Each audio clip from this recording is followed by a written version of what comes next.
Namaste. Let me share a fable with you, for stories are ways of immortalizing messages. Two monks, Yes Me and No Me, are returning back to the monastery after a day of teaching in the nearby village. They were just about to cross the river when they hear a woman crying. Yes Me walks up to her and asks her what was troubling her. She needed to get back to her toddler, who was living in the village across the river. Since the river had risen that day, she was feeling miserable that she will not be able to go back to her toddler, and her child would cry for her all night. On hearing her, Yasmi volunteers to help her. He carries her across the river and drops her on the other side. And they continue with their walk. About half an hour into the walk, Nomi, in a very agitated tone, speaks up. He says, Yasmi, do you know what you have done? Yasmi calmly looks at him. Our master said, never look at a woman. You spoke to her. Our master said, never speak to a woman. You touched her. Our master said, never touch a woman. You carried her. Yasmi calmly looks at Nomi and says, yes, that is true, but I have dropped her half an hour ago. It is you who's still carrying her.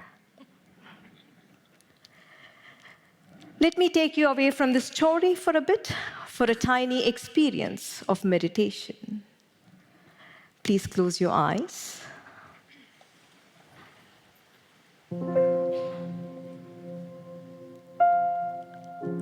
I still see a few sneaking a peek. It is safe to close your eyes. Inhale and exhale deep and slow. With every exhale, raise the edges of your lips into a gentle smile. Inhale. Exhale. Inhale. Exhale. Inhale. Exhale. Broaden your smile.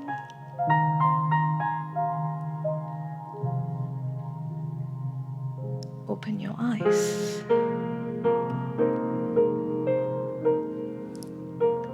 Do you recognize that with a little attention to your breath and a smile to your face, you're more calm and more present? The power to peace is always within you. Let us get back to our story. Yasmi and Nomi represent two states of being. Fundamentally, every one of us live only in two states. One is a stressful state. The other is a no-stress state. We call this no-stress state a beautiful state, for that is how life feels when you live free of stress. Generally, stress refers to tension, but anger, fear, hurt, loneliness, frustration are all stressful states, aren't they? Beautiful state is a state of connection, joy, love, compassion, vitality, and passion. If you're not in a beautiful state, your default state is stress.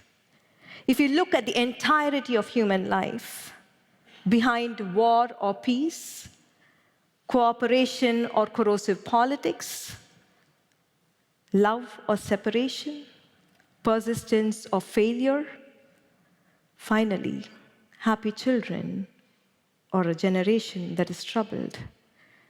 Behind all this is the driving force of these two states, Behind every choice and every action is the driving force of only one of these two states.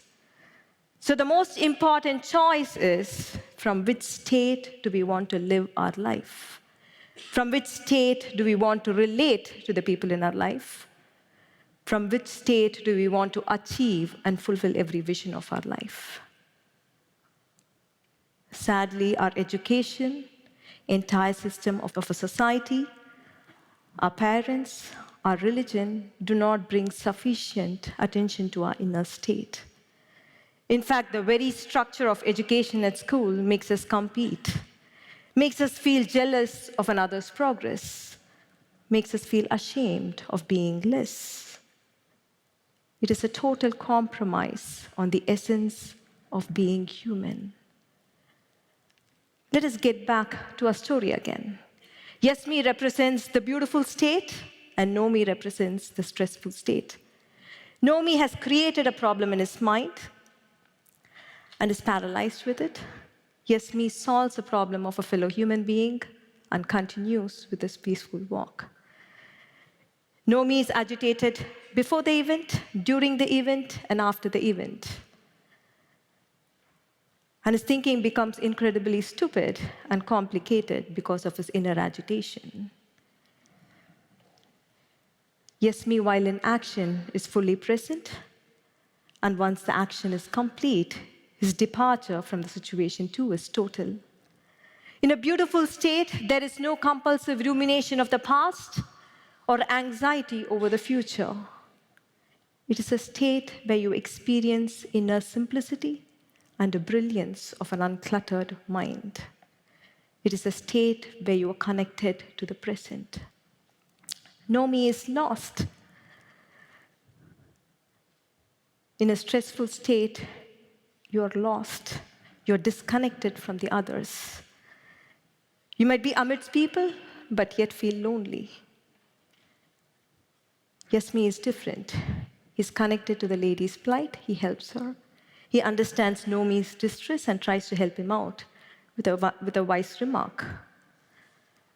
In a beautiful state, you're powerful enough to help yourself and help others around you. You're outright intelligent, and your actions are decisive and powerful. Let us observe Nomi a little longer. Anger and confusion have mounted over his ideals of duty and virtue. In my observation, when a stressful state mounts over your ideals, however lofty they are, whether they are of patriotism, unconditional love, duty, or honesty, we become insensitive and indifferent. We hurt the very cause we served, and we hurt the very people we love. Yes, me helped, not because he would be barred entry into heaven, definitely not. Nor did he help, not because he would feel guilty if he hadn't helped. He helped because he was able to feel the lady's pain. He was able to feel her suffering. Actions in a beautiful state arise from a place of connection, not from an ideal. There have been times when we have been yes me, there have been times when we have been no me. We have lived in stress and disconnection and caused greater confusion in our own lives and lives of people around us. We have lived in a beautiful state of connection and contributed to the well-being of ourselves and people around us. War, division, and conflict of every form can only end when more and more of us live in a beautiful state. So the big question is, how do we break free of our habitual negative bias of our brain towards stressful state? If pressure is going to be a part of life, how do we live life without being bogged down by stress? How do we address numerous challenges of our life living in a beautiful state? There are 3 well-trodden paths people usually take. 1, we live in stressful states and plummet into hurting inner states. 2, we try to escape stress. We try to achieve a temporary dopamine high. However, when the dopamine plateaus, we are left feeling emotionally dry and empty. 3, we try replacing inconvenient beliefs, stories, and ideas into more convenient ones. The problem, however, is none of these 3 paths have the power to get you off the gravitational pull of suffering or long-term stress. And we succumb back into the vortex of habitual stressful emotions. We need a greater inner power to get us to a beautiful state. And that is the way of inner truth. About 8 years ago, we as a family met with an accident while at Big Bear Lake in California. We emerged safe from the accident. But while in the waters, Krishnaji, my husband, co-founder of One World Academy, realized the root cause of all human suffering.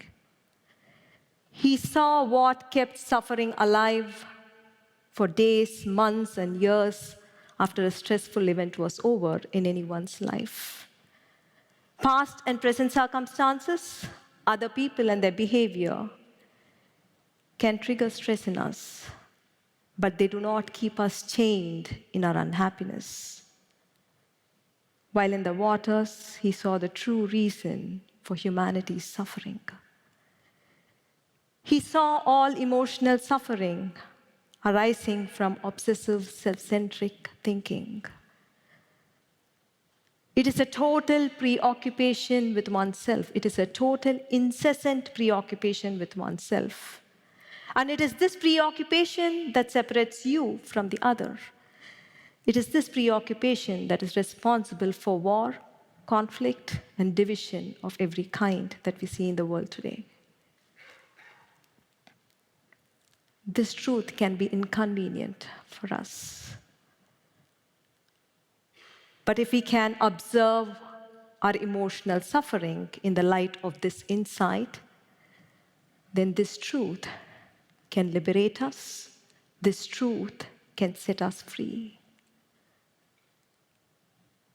In suffering, in unhappiness, in stressful states, you're preoccupied with yourself. We are preoccupied with injustice done to us. We are preoccupied with pleasure that was denied us. We are preoccupied with opportunities that did not come our way.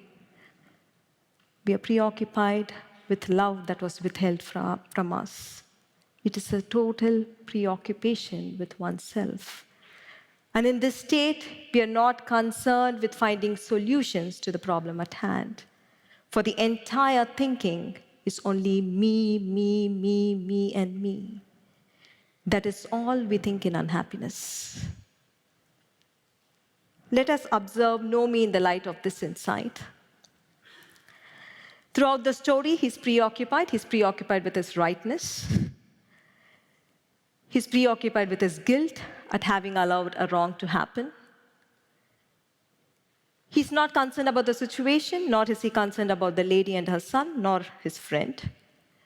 He's constantly justifying within himself that he was right in ignoring the suffering woman, and that he was great in following the rules. Realizing that all lingering in suffering is a total preoccupation with oneself, it is an obsessive, self-centric thinking, is the most powerful antidote for any form of suffering that could have gripped you.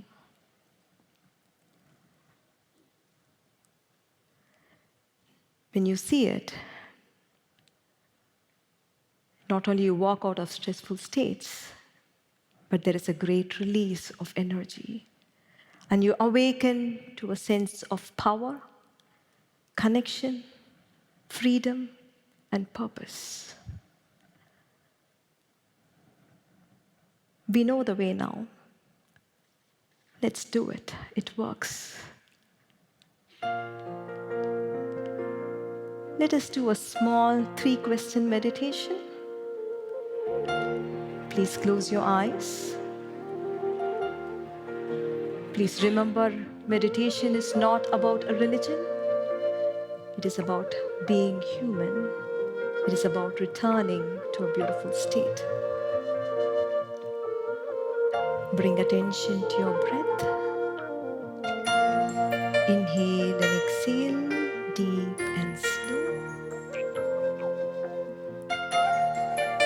Observe yourself. Are you in a stressful state, or are you in a beautiful state?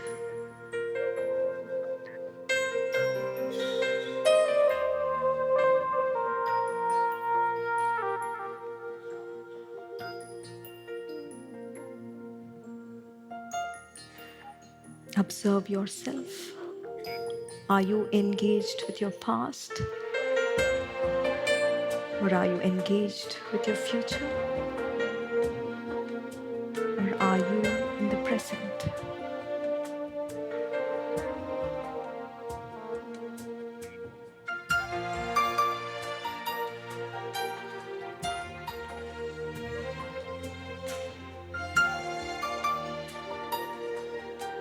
Observe yourself. Are you preoccupied with yourself? Or are you in a state of connection?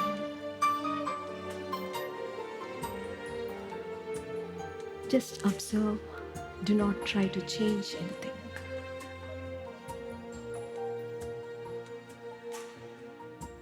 Imagine a flame glowing in the middle of your forehead.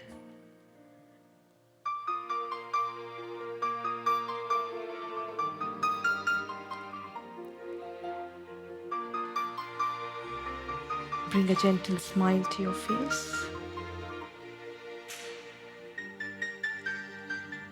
Open your eyes. Look into the eyes of the person sitting next to you. Wish from the bottom of your heart that the other person lives in a beautiful state. And if you're comfortable, you may hug the other.